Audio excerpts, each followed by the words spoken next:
Welcome back to another Monster Monday, a series where I draw a creature from D&D, based on one of your suggestions usually. I talk about its lore and its history and what it's like to fight in-game. Before I get started though, I have a little announcement that I keep forgetting to mention in my videos, so underlined about 70 times in my little notebook is please make sure to let people know about the winners of the 3K giveaway. So in case you are unaware, last week we hit 3,000 subscribers on this channel, which is fantastic news, so thank you very much for contributing to that. But I also decided to do a giveaway as a part of that, and I've notified the winners that will be receiving some goodies. Domestic Idiot, Lullaby the Kitty, and Theron Stormwind are all runners-up, and will be receiving some Monster Monday prints in the post. Only one of those has yet to get back to me with some sort of postal address. That's Theron Stormwind. Just let me know your address, send me an email or something like that, quickly as you can, so I can send all of these off to everybody. And the grand prize winner, we're receiving a print of their magic item that they described, is 895 Ace, who has graciously allowed me to film his commission. So keep an eye out for a video coming soon where you can see which magic item was my favourite from that video. But in the meantime, let's get back to another Monster Monday. And today's suggestion comes in from David Wright, who asked for Frost Giants. The more Viking, the better, which is good because these guys are about as Norse as you can possibly be. So start gently humming the Skyrim soundtrack as we go through this, and it'll be all the more fitting. So Norse mythology is responsible for an awful lot of D&D's lore and mythological creatures, including things like elves and dwarves, but none are more connected and unchanged from this mythology as frost giants. The Norse, they were named Jotun, the silent J at the front, an umlauted O, T-U-N-N, or Jotnar for plural. The names derive from a Proto-Germanic word, Eoten, Jotun, Eoten. It's also things like Ettins are connected to this word. Have you ever heard of those same sort of giant ogre-like creatures? And this word meant something along the lines of consuming, hungering, greedy, that sort of thing. But the word Jotun might have also had ties to the old Saxon word Ristjon, which also meant things like greedy, but also enormous. And this word in turn is also connected to a Sanskrit word, pura, meaning strong, powerful, or rich, but later went on to become changed, and eventually became the word troll. Tura, troll, that kind of thing. A connection which we can still see today in things like the Troll Hunter movie, where the largest and most terrifying troll in the film is known as a Jotun. So this gives me a little bit of wisdom into the personality of a frost giant. We know that they're supposed to be, greedy and hungering, and also massive and strong and powerful. And that's why they're often depicted in games as this sort of stuff, greedy and violent, and perhaps maybe a little bit stupid sometimes. And traditionally, I tended to draw giants in the past, looking slightly more beastly, a bit more orc-like. Those of you who have watched a few of my videos now will know that I don't really like drawing fantasy species as just humans with some little changes. I usually like to make things quite distinct and different, an entirely different species. But with giants, I feel like almost has to be a tiny bit of a different story. I have to take a different approach to this. Because the Jotnar, according to Norse legend, were spawned of Ymir, Y-M-I-R, a towering sort of proto-god formed from the venom that oozed from a cosmic frozen river called Elivagar.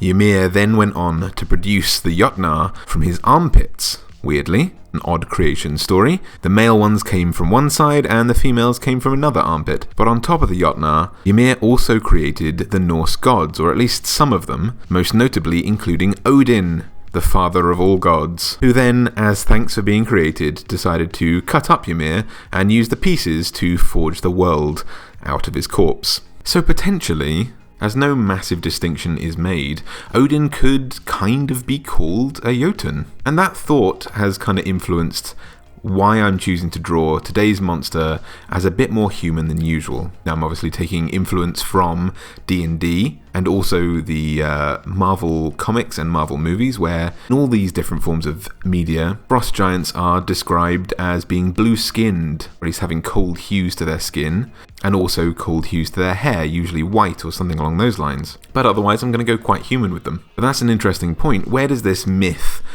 stack up next to the D&D version? How has it influenced it? If it has, how different are they? How similar are they? Well, we know that the Jotun were evil, or at least they're supposed to be, because they fought the Norse gods, who the Norse believed to be the good guys. So, according to that, they're evil. And in D&D, so are the frost giants. They are neutral evil, in fact. And obviously, they are still definitely huge, usually standing at about 20 to 25 feet.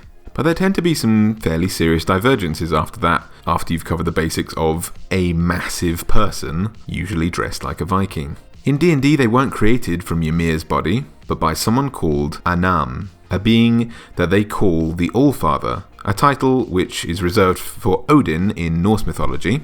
Anam forged the giants using the elements that were provided, the elements that were on the fledgling world that existed. Volo's guide rather poetically says that he used the marrow of mountains, the hot blood of volcanoes, and the breath of hurricanes.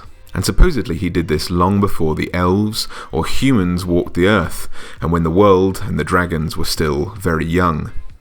When he created the giants, Anam instructed his creations to form an enormous nation called Ostoria, where they would rule for many centuries, expanding an empire that saw them the rulers of the whole world. That is, until, according to the sagas, great word-of-mouth histories passed from generation to generation among giant communities, a red dragon called Garrix, inflamed with greed and envy at the power that the giants held over the world, attacked Ostoria, encouraged his dragon kin to do so. The battle between the giants and the dragons would last for 1,000 years.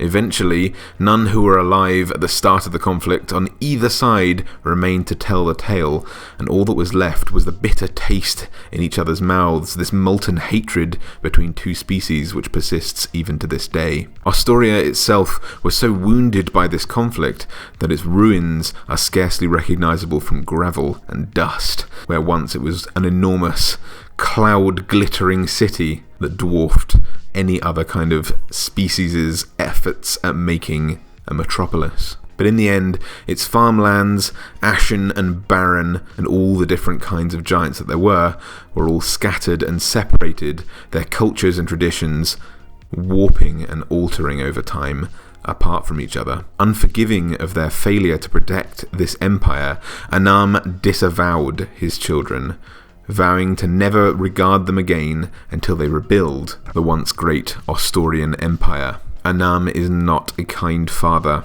and seems to have been cruel from even the start, even upon creating the giants.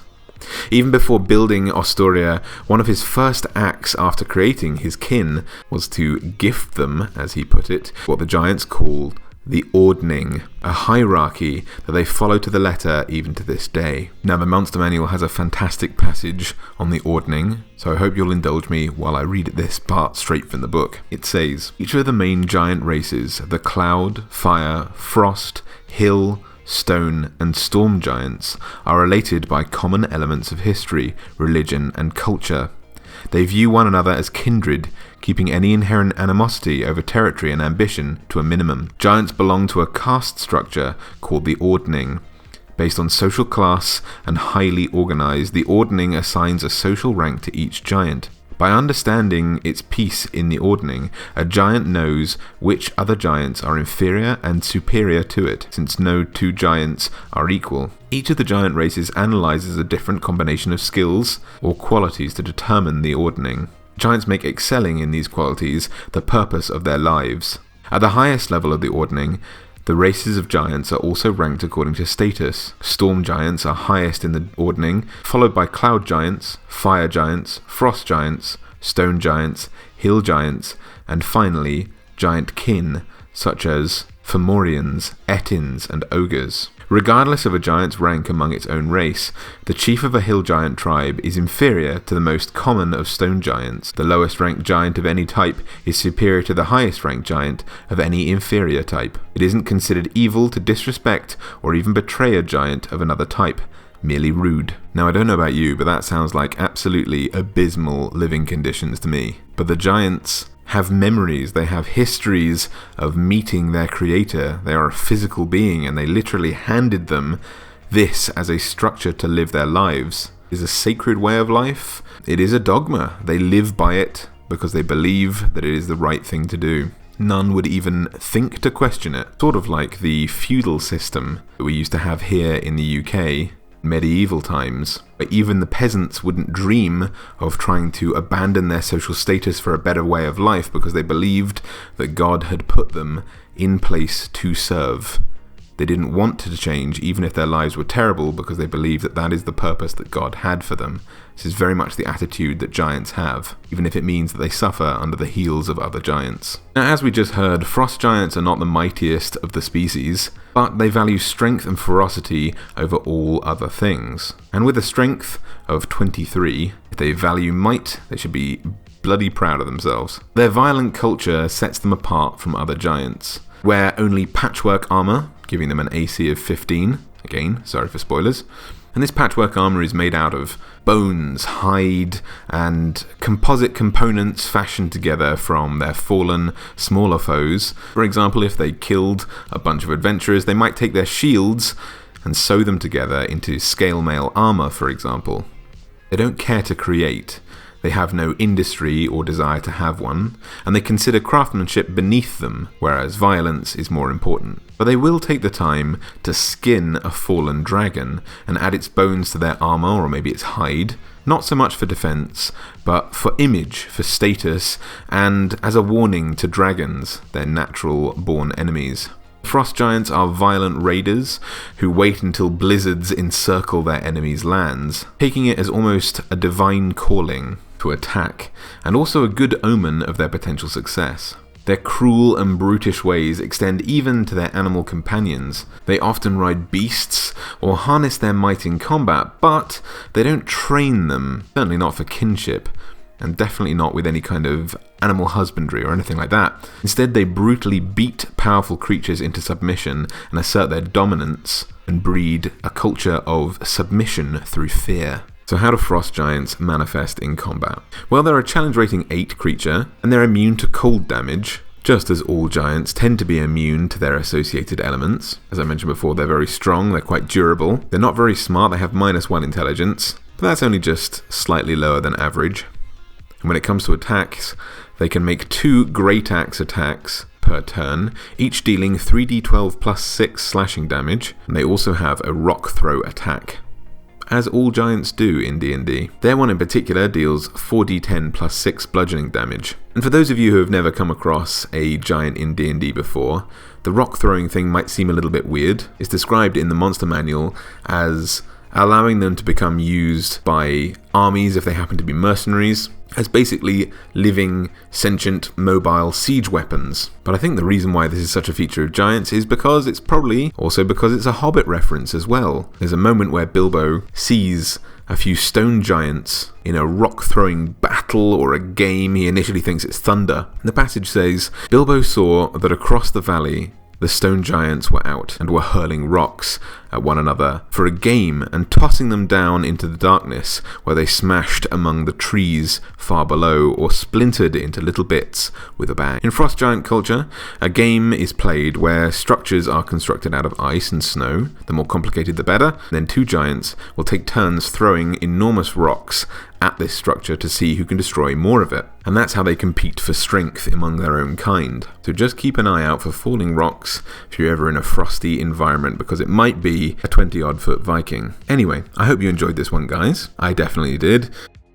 It's nice to get back to drawing some more humanoid creatures. Now, this was David's suggestion, but if you have a suggestion for a creature that you'd like to see me draw, please make sure to leave a little comment down below of what you would like to see. Additionally, if you enjoyed this video, please make sure to leave it a little thumbs up, a little like. maybe share it with someone who you think might also really like to see some frost giants. And if you really love this drawing and you'd like a copy of it and you also want to support the channel, I'll urge you to head over to Patreon, where one of the backer rewards is to receive a print of every Monster Monday drawing that I do each month. There's also a chance to get a commissioned drawing of a character that you play, an NPC if you're a DM. So if you'd like to help me out financially, send a little tip my way. Also earn yourself some Arcane Forge goodies along the way. Make sure to head over to Patreon. If you want to support me in other ways, just make sure to like and favourite this video. Otherwise, it's been lovely having you here, guys. Thank you so much. And until next time, happy monster hunting.